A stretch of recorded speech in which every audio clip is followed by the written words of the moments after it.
नमस्कार। अजय चतुर्वेदी। बात बिहार की और बात कन्हैया कुमार की। कन्हैया कुमार ने बिहार में चंपारण से लेकर के और पटना तक 27 दिनों तक पलायन रोको नौकरी दो यात्रा निकाली। ये यात्रा एनएसयूआई की थी, यूथ कांग्रेस की थी और उन युवाओं की थी जिन्होंने 2019 से 2021 के बीच में सेना में भर्ती होने के लिए अपनी पूरी ताकत झोंक दी। उनके परिवार ने, उन्होंने खुद, लेकिन हासिल कुछ भी नहीं हुआ, जबकि उन सब ने सारी परीक्षाएं उत्तीर्ण कर ली थी। महज नियुक्ति ही मिलनी बाकी थी, लेकिन ऐसा हुआ नहीं। तो वो रह रह करके जो भी उनको नेतृत्व करने वाला मिल जा रहा है, मिला, उससे जुड़ने की उन्होंने कोशिश की, लेकिन मुकम्मल जो एक हासिल होना चाहिए था, मुझे लगता है कि उन्हें कन्हैया कुमार की इस यात्रा से काफी कुछ हासिल हुआ। क्योंकि इसके पहले प्रशांत किशोर ने भी बहुत कोशिश की युवाओं को जोड़ने की।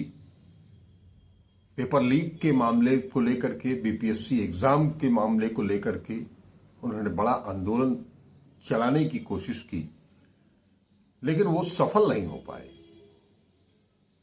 वो एक पॉलिटिकल आर्किटेक्ट के रूप में उनको ज्यादा सफलता हासिल है।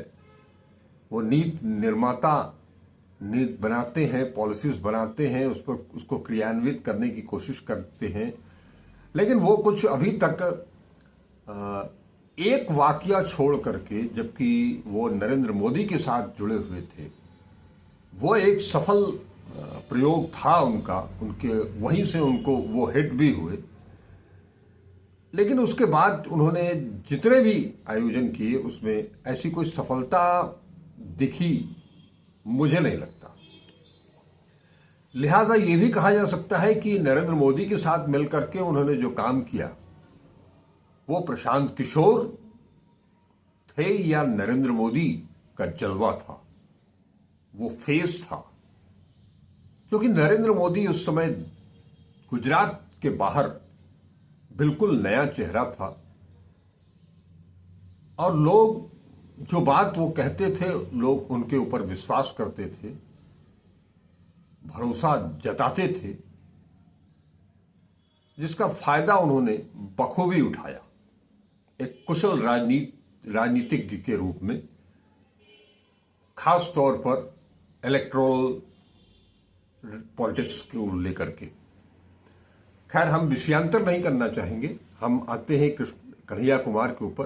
तो कन्हैया कुमार एक चर्चित चेहरा, युवाओं के बीच एक जाना माना नाम, प्रखर वक्ता, एक साहित्यिक अभिरुचि का नौजवान, पढ़ा लिखा नौजवान, जिसने देश के एक सबसे लब्ध प्रतिष्ठित यूनिवर्सिटी जवाहरलाल नेहरू विश्वविद्यालय से जिन्होंने पीएचडी की और वैचारिक रूप से वो वामपंथी, समाजवादी, इन्हीं विचारों के साथ वो जाने जाते हैं। कन्हैया कुमार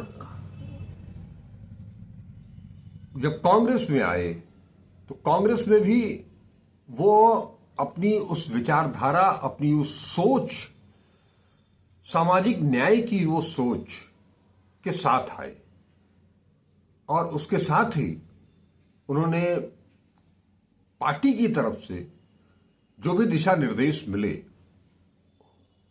उन दिशा निर्देशों पर काम किया और जो उनसे अपेक्षाएं थी उन अपेक्षाओं को पूरा करने के लिहाज से काफी हद तक वो सफल भी रहे। उसके लिए उन्होंने बहुत मेहनत की, कड़ी मेहनत की।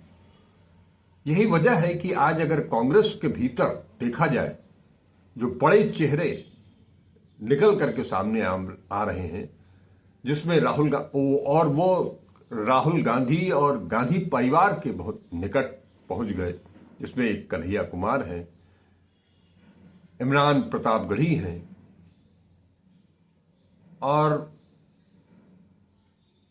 एक अति महत्वाकांक्षा के साथ, एक बड़े नाम के साथ, बड़े परिवार के साथ जुड़े होने के नाते और अपनी एक इंडिपेंडेंट छवि के साथ जनता के साथ जुड़ाव, जनता के सुख दुख के सहभागी बनने का जो उनका अपना अप्रोच है।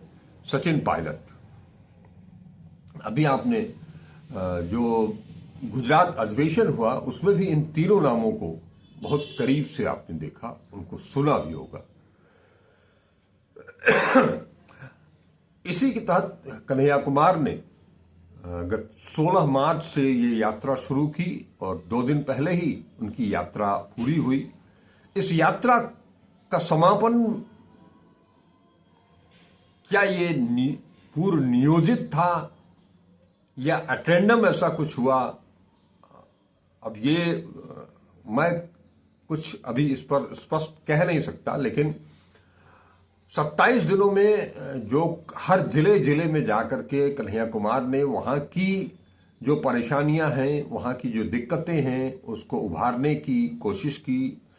वो बार बार ये कहते भी रहे कि हर जिले में जब उनकी प्रेस कॉन्फ्रेंस होती थी तो स्थानीय मुद्दों को लेकर के उनसे जुड़े किसी सदस्य को लेकर के वो प्रेस कॉन्फ्रेंस में आते थे और मीडिया से भी यही कहा करते थे कि हमको तो आप सुन लेंगे, हमको आप स्पेस देते भी हैं, इन्हें भी सुनिए, इनकी भी समस्याओं को सुनिए। तो उसके पीछे एक ध्येय था कि जो स्थानीय समस्याएं हैं वो भी मीडिया में सामने आए, जैसे कि लगातार मीडिया इग्नोर करता रहता है। बहुत सारी समस्याएं उन्होंने दिखाई, गिनाई, और उन समस्याओं को लेकर के वो मुख्यमंत्री के पास जाना चाहते थे कि ये समस्याएं हैं, इन पर आपका फोकस होना चाहिए, इसे आप संज्ञान में लें और इस पर कुछ काम करें। लेकिन अब ये बताया जा रहा है कि जो सूचना मिल रही है कि मुख्यमंत्री सदाकत आश्रम से लेकर के मुख्यमंत्री आवास तक जाने की उनको अनुमति नहीं थी। ये बिहार पटना प्रशासन का कहना है। बावजूद इसके वो मुख्यमंत्री आवास की तरफ निकलते चले जा रहे थे और उनके साथ एक बड़ा कारवां था, युवाओं का एक बहुत बृहद समागम था उस यात्रा के बीच में। जब सदाकत आश्रम से और राजापुर पुल की तरफ से होते हुए वो लोग निकल रहे थे, तब वो मैंने पिछले वीडियो में भी बताया था कि ये एक बड़ा मौका था जो मुद्दत बाद बिहार में, पटना में दिखाई दिया कि कांग्रेस और कांग्रेस के पीछे इतनी बड़ी युवाओं की भीड़ शायद ये 2 दशक या 3 दशक के बाद दिखाई दिया है। और ये न केवल इसमें सबसे महत्वपूर्ण योगदान अगर कहा जाएगा तो जिस लक्ष्य के साथ राहुल गांधी ने कन्हैया कुमार को यहां भेजा था बिहार में, वो उस मकसद में 100% तो नहीं कहूंगा, लेकिन फिर भी 60 से 70% वो कामयाब दिखाई दिए। लोगों को जोड़ा, खासतौर पर युवाओं को, वो चाहे महिला हो या पुरुष हो, दोनों वर्ग से समान रूप से उनको, कन्हैया कुमार को, एनएसयूआई यूथ कांग्रेस की इस यात्रा को समर्थन मिला। अब सवाल ये उठता है कि कन्हैया कुमार को और उनके साथ के युवाओं को पुलिस ने हिरासत में लिया। मीडिया के लिए कन्हैया कुमार की 27 दिन की यात्रा गौण हो गई। उनको हिरासत में लिया जाना एक बड़ा मुद्दा बन गया। मीडिया इसी को बार बार उछाल रहा है पिछले जब से ये घटना हुई है। कन्हैया कुमार को छोड़ भी दिया गया, उनके साथियों को भी छोड़ दिया गया। केवल इसीलिए उनको डिटेन किया गया था कि वो मुख्यमंत्री आवास जाने की, घेरने की जो उनकी मांग थी, उनकी जो इच्छा थी, वो उसके लिए उन्होंने अनुमति नहीं ली थी। और एक पॉलिटिकली भी इस तरह की चीजें बनती हैं कि सत्ता और विपक्ष के बीच जो ये एक घटनाक्रम बनता है वो स्वाभाविक से था, वो बना। लेकिन इसको तूल इसलिए दिया जा रहा है मीडिया की तरफ से नीतीश कुमार को लेकर के कि नीतीश कुमार ने कन्हैया कुमार को हिरासत में क्यों लिया, ऐसा पुलिस को निर्देश क्यों दिया गया। क्या नीतीश कुमार कन्हैया कुमार को हाईलाइट करना चाहते थे? वो बीजेपी को अपनी ताकत दिखाना चाहते थे? बीजेपी से वो नाराज चल रहे हैं? क्या वक्फ बोर्ड के समर्थन में वो थे और वो कुछ बोल नहीं सके अपनों के चलते? अपने जो एक दो लोग थे उनके संसद में, या और उसके बाद का जो विरोध शुरू हुआ, पार्टी में टूटन शुरू हुई, इन सब को लेकर के वो अंदर से कुछ खफा थे। उनकी सेहत को लेकर के बीजेपी ने जिस तरह से इवेंट बनाया, प्रोपेगेंडा फैलाया, उससे वो विचलित थे। तमाम तरह के सवाल सामने आने लगे हैं। लेकिन कोई भी मुख्यमंत्री नीतीश कुमार कन्हैया कुमार को हाईलाइट करके ऐसे समय में जब वहां बिहार में युवाओं, एक नई पीढ़ी का आगाज होने जा रहा है, कुछ शुरुआत हो चुकी है, नीतीश कुमार के बेटे निशांत कुमार भी राजनीति में आने को आतुर हैं या उनको जबरदस्ती ले आया जा रहा है, ऐसी स्थिति में नीतीश कुमार अपने बेटे के खिलाफ या अपने जो वहां जो युवाओं का समागम होता चला जा रहा है, शुरुआत हुई है राजनीति को लेकर के, जैसे जेपी आंदोलन के दौरान और उसके बाद नीतीश कुमार और लालू प्रसाद यादव, रामविलास पासवान, ये एक पीढ़ी आई थी। तो ठीक उसी तरह से आज चिराग पासवान हैं, लालू प्रसाद यादव के पुत्र तेजस्वी यादव हैं, निशांत कुमार हैं नीतीश कुमार के पुत्र। ये तीनों पारिवारिक लोग जिनको की राजनीति विरासत में मिली है और एक सामान्य से आंगनबाड़ी कार्यकर्त्री का बेटा जो बिहार से जिस आंदोलन को वो लेकर के चल रहे हैं, वो भी बिहार, चंपारण, बेगूसराय से निकल करके दिल्ली जाते हैं, पढ़ते हैं, वहां तमाम सारी घटनाएं होती हैं, छात्र संघ के अध्यक्ष चुने जाते हैं, उसके बाद एक बड़ा वितंडावाद वहां आता है और वो सारी चीजें। तो फिर वो लॉर्ड कांग्रेस ने उनको एक काम सौंपा कि 30 साल में कांग्रेस का कोई नामलेवा नहीं है, वहां रह गया है। युवाओं में तो खास तौर पर एकदम से कांग्रेस के प्रति कोई रुझान नहीं है। ऐसे में एक हम कहेंगे कि एक ये राजनीतिक पत्ता फेंका गया कि अगर ये चल गया तो तुरुप का पत्ता, और नहीं तो फिर खाली हाथ तो है ही है, हमारे पास कुछ है नहीं। लेकिन कन्हैया कुमार की जो व्यक्तित्व है, उनकी जो सोच है, जिसके आधार पर वो अपनी राजनीति को आगे बढ़ाते चले जा रहे हैं, उन्होंने इसे अमली जामा पहनाया और मैंने जैसा कहा कि 60 से 70% उपलब्धि हासिल की। राहुल गांधी जैसा नेता जब बेगूसराय में कन्हैया कुमार की यात्रा में शामिल होते हैं तो ये अचानक नहीं है। शामिल तो उनको बहुत पहले भी होना था, वो पहले भी हो सकते थे, उद्घाटन भी कर सकते थे। जो सारा कुछ बदलाव बिहार में इस बीच में हुआ, वो उस बीच में भी कहीं अपने आप को कन्हैया के साथ जोड़ सकते थे, लेकिन ऐसा कहीं नहीं था। कांग्रेस को जब ये महसूस हुआ कि ये अगर राहुल गांधी को कहां फिट किया जाए, या राहुल गांधी ने खुद ये इस पल पल की रिपोर्ट वो लेते रहे और उनको ये लगा कि हां वास्तव में बिहार में कन्हैया कुमार ने बहुत कुछ हासिल कर लिया है, तब वो वहां पर पहुंचे होंगे। और उसको पहुंच करके उन्होंने परवान दिया। 5 किलोमीटर वो यात्रा चले और वो ऐतिहासिक यात्रा हो गई।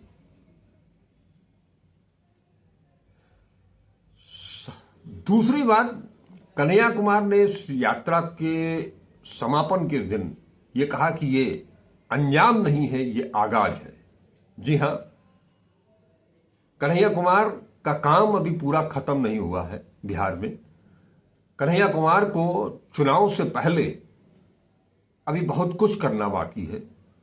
बहुत बड़े अपने खोए हुए वोट बैंक को वापस करना है, और प्लस केवल अपना वोट बैंक ही नहीं, विपक्ष का वोट बैंक भी अपने पाले में करना है। इसके लिए जो सोच है कन्हैया कुमार की, जो सोच शायद कांग्रेस की भी होगी, राहुल गांधी की भी होगी, वो छोटी छोटी नुक्कड़ सभाएं, चौपाल, सत्याग्रह, धरना प्रदर्शन, आंदोलन, और लोगों, जैसा मैंने कहा चौपाल, तो पब्लिक से सीधा संवाद भी स्थापित करेंगे वो।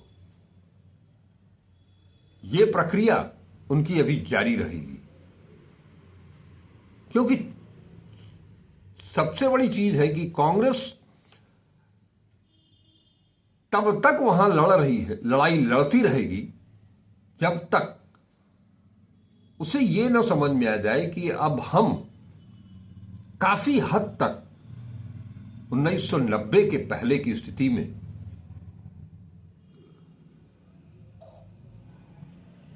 पहुंचने के करीब है। 100% नहीं तो अगर 50-60% भी उतना वो कमा लिए तो वो राजद के साथ या अन्य पार्टियों के साथ जब उनका गठबंधन होगा, इंडिया गठबंधन के अंदर कुछ नए लोगों को जोड़ा जाएगा, और तब जब सीटों का बंटवारा होगा तो वो एक बराबरी का, वो ऐसा नहीं होगा कि कोई आकर के हमको डिक्टेट करे।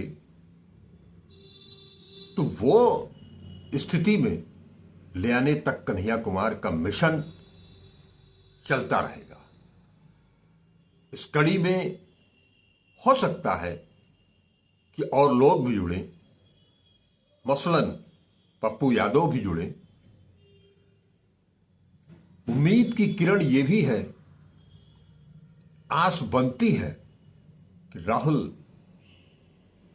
एक बार फिर से तेजस्वी और लालू के साथ, राबड़ी देवी के साथ, मीसा भारती के साथ बैठ करके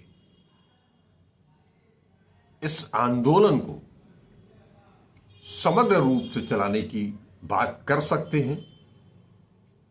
लेकिन वो वार्ता तभी होगी जब कांग्रेस को भी ये समझ में आ जाएगा कि वो बराबरी पर बात कर रहे हैं, एक लेवल में पहुंच चुके हैं।